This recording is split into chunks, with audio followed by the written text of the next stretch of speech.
எந்த வேலை பண்ணாலும் கலக்கலா பண்ணி வைக்கணும். அப்பதான் நாம செய்யற சமையல் மனம் குணம் எல்லாம் நிறைந்து வாசனைக்கு மூக்கு வாயிலெல்லாம் ஜொட்டும். ஹாய் ஹலோ வணக்கம் and welcome back to Nirmala's recipes. இன்றைக்கி நம்ம சேனலில் என்ன பார்க்க போகிறோன்னா ஒரு கேரளாவோட ட்ரெடிஷ்னல் ஸ்நாக் ஐட்டம் தான் பார்க்க போகிறோம். கேரளாவில் எல்லா டீ கடையிலையும் கிடைக்கக்கூடிய பழம் பொரி எப்படி பண்ணலாம் அப்படின்றது தான் நம்ம இந்த வீடியோவில் பார்க்க போகிறோம். இது வந்து கேரளாவில் எப்படி ட்ரெடிஷ்னலாக பண்ணுறாங்களோ அதே மெத்தடில் தான் இன்றைக்கி நானும் உங்களுக்கு செஞ்சு காட்ட போகிறேன். ஸோ வாங்க எப்படி பண்ணலான்றது பார்க்கலாம். இப்போது நம்ம வந்துட்டு பழம்பொரி பண்ணுறதுக்காக 2 நேந்திரம் பழம் எடுத்திருக்கேன். இது வந்து ரொம்ப பழுத்த பழமாகவும் இல்லாமல் ரொம்ப காயாகவும் இல்லாமல் கொஞ்சம் கட் பண்ணுறதுக்கு பக்குவமாக இருக்கிற மாதிரி பழமாக எடுத்துக்கோங்க.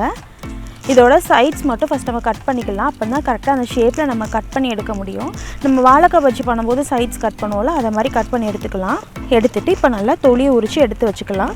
இப்போ 2ஐயும் க்ளீன் பண்ணியாச்சு. இப்போ இதை வந்து எப்படி கட் பண்ணணும்னு காட்டுறேன்.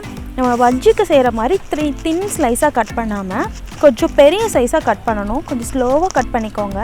அப்போ தான் வந்து நம்மளுக்கு கரெக்டான அந்த ஷேப்பில் வந்து கிடைக்கும்.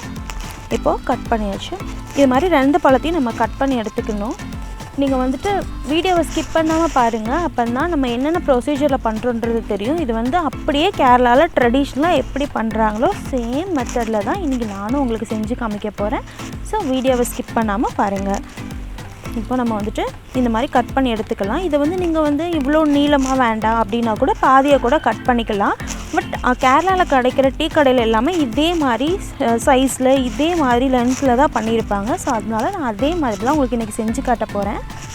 இப்போ கட் பண்ணியாச்சு. இப்போ இந்த அளவுக்கு திக் சைஸில் இருக்கணும், தின்னாக இருக்கக்கூடாது. ஓகேவா? இப்போ நம்ம எல்லாத்தையும் கட் பண்ணி எடுத்து வச்சாச்சு. இப்போ இதோட பேட்டர் எப்படி பண்ணலாம் அப்படின்றத இப்போ பார்க்கலாம். இப்போது ஒரு பவுல் எடுத்துக்கோங்க. எடுத்துகிட்டு 1 கப் அளவுக்கு மைதா மாவு எடுத்துருக்கேன். இப்போது 1 கப் அளவுக்கு மைதா மாவை இதில் ஆட் பண்ணிவிட்டு அதுக்கு 1/4 கப் அளவுக்கு அரிசி மாவு. இப்போ வந்து அரிசி மாவு இது கூட ஆட் பண்ணிக்கிறேன். நம்ம இடியாப்பம் எல்லாத்துக்கும் யூஸ் பண்ணுவோம்ல, அதே அரிசி மாவு தான். இது கூட ஆட் பண்ணிவிட்டு இது கூட என்னென்னா கொஞ்சமாக ஒரு 1/2 டீஸ்பூன் அளவுக்கு மஞ்சள் தூள், ஒரு சின்ன பிஞ்ச் அளவுக்கு உப்பு, 2 ஸ்பூன் அளவுக்கு சுகர், இது எல்லாத்தையும் நீங்கள் ஆட் பண்ணிக்கலாம். இப்போ இது எல்லாத்தையும் நம்ம ஆட் பண்ணிவிட்டு நல்லா மிக்ஸ் பண்ணிவிட்டு கொஞ்சம் கொஞ்சமாக வாட்டர் ஆட் பண்ணி கரெக்டான பதம் வர்றதுக்கு நம்ம வந்து மிக்ஸ் பண்ணி எடுத்துக்கலாம். ஃபஸ்ட்டே அதிகமாக தண்ணி ஆட் பண்ணிக்காதீங்க. கொஞ்சம் கொஞ்சமாக ஊற்றிட்டு நம்ம வந்து மிக்ஸ் பண்ணி எடுத்துக்கலாம்.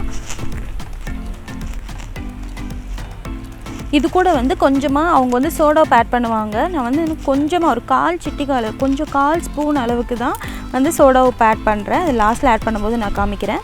இப்போ இதை வந்து நல்லா இந்த கட்டி இல்லாமல் கரைச்சி எடுத்துக்கலாம். நம்மளுக்கு வந்து இந்த டேஸ்ட் வந்து நிறைய பேர் வந்து பழகிருக்க மாட்டோம். ஏன்னா கேரளா போனால் தான் இதெல்லாம் வந்து டேஸ்ட் பண்ணி பார்த்துருப்போம். ஸோ இதுவும் எப்படி இருக்குதுன்னு சொல்லி உங்கள் கிட்ஸுக்கு ஃபேமிலி மெம்பர்ஸ்க்கு செஞ்சு கொடுங்க. இந்த வீடியோ உங்களுக்கு பிடிச்சிருந்ததுன்னா உங்கள் ஃப்ரெண்ட்ஸ் அண்ட் ஃபேமிலிக்கு ஷேர் பண்ணுங்கள். மறக்காமல் லைக் பண்ணிடுங்க. ஓகே, இப்போ வந்துட்டு பேட்டர் வந்து கட்டி இல்லாமல் நம்ம ரெடி பண்ணிக்கலாம். ரெடி பண்ணதுக்கப்புறமா எந்த பதத்தில் இருக்கணும்னு காமிக்கிறேன். இந்த மாதிரி பதத்தில் நீங்கள் ரெடி பண்ணிக்கோங்க.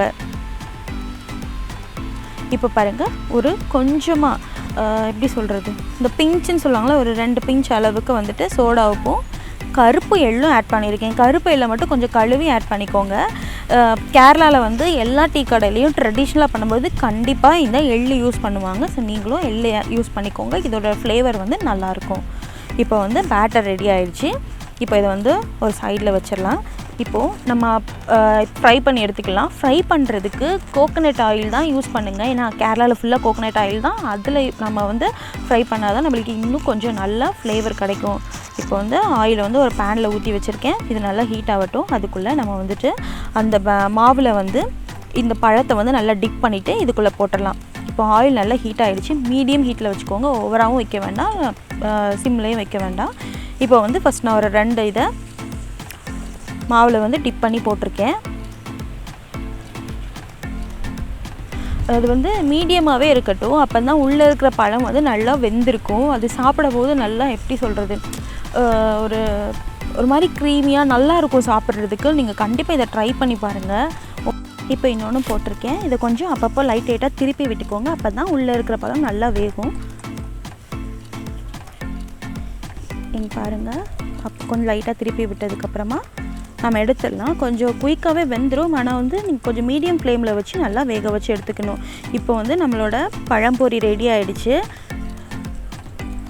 நான் அப்பப்போ நல்லா திருப்பி விட்டுட்டு அப்புறமா நல்லா வெந்ததுக்கப்புறமா தான் எடுத்திருக்கேன். மேலே பார்த்தா கொஞ்சம் நல்லா கிறிஸ்பியாக இருக்கும். அந்த மாதிரி டைமில் இதை எடுத்துக்கலாம். இப்போது கொஞ்சம் ஆயில் மட்டும் ஃபில்டர் பண்ணிவிட்டு இதை எடுத்துக்கலாம்.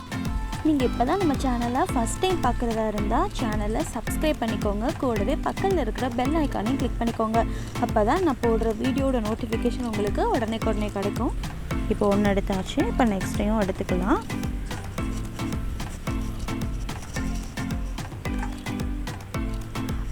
ஆக்சுவலி நான் இது வந்து ஏற்கனவே ஒரு டைம் தான் ட்ரை பண்ணியிருக்கேன். ஆனால் எங்களுக்கு ரொம்ப டேஸ்ட் பிடிச்சதுனால மறுபடியும் இங்கே பாருங்கள் எவ்வளோ அழகாக இருக்குதுன்னு சொல்லிட்டு பார்க்குறதுக்கு டேஸ்ட்டும் நல்லாயிருக்கும். ஸோ நீங்கள் வந்து ட்ரை பண்ணி பாருங்கள். மீதி இருக்கிறதையும் ஒவ்வொன்றா போட்டு நான் வந்து பொரிச்சு எடுத்துக்கிறேன். இப்போ நம்மளோட பழம்பொரி ரெடி ஆகிடுச்சு. இப்போ நான் எப்படி பிச்சு காட்டுறேன் எவ்வளோ இதாக இருக்குதுன்னு சொல்லிங்க பார்த்தீங்களா? உள்ள நல்ல பழம் வந்து வெந்து சாப்பிடும்போது அப்படி நல்லா வாயில் மெல்ட் ஆகிற மாதிரி இருக்கும். இப்போது வந்து இது ஒரு மாதிரி பிஞ்சிருச்சுல, கட் பண்ணி காட்டுறேன், அப்போ தெரியும் உங்களுக்கு.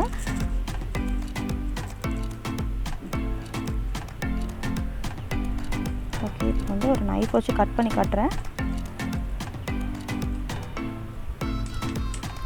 உள்ளே நல்லா அப்படி அது வாயில் அழகாக மெல்ட் ஆகும் அந்த பனானா. பாருங்கள், இந்த மாதிரி நல்லா வெந்திருக்கணும்.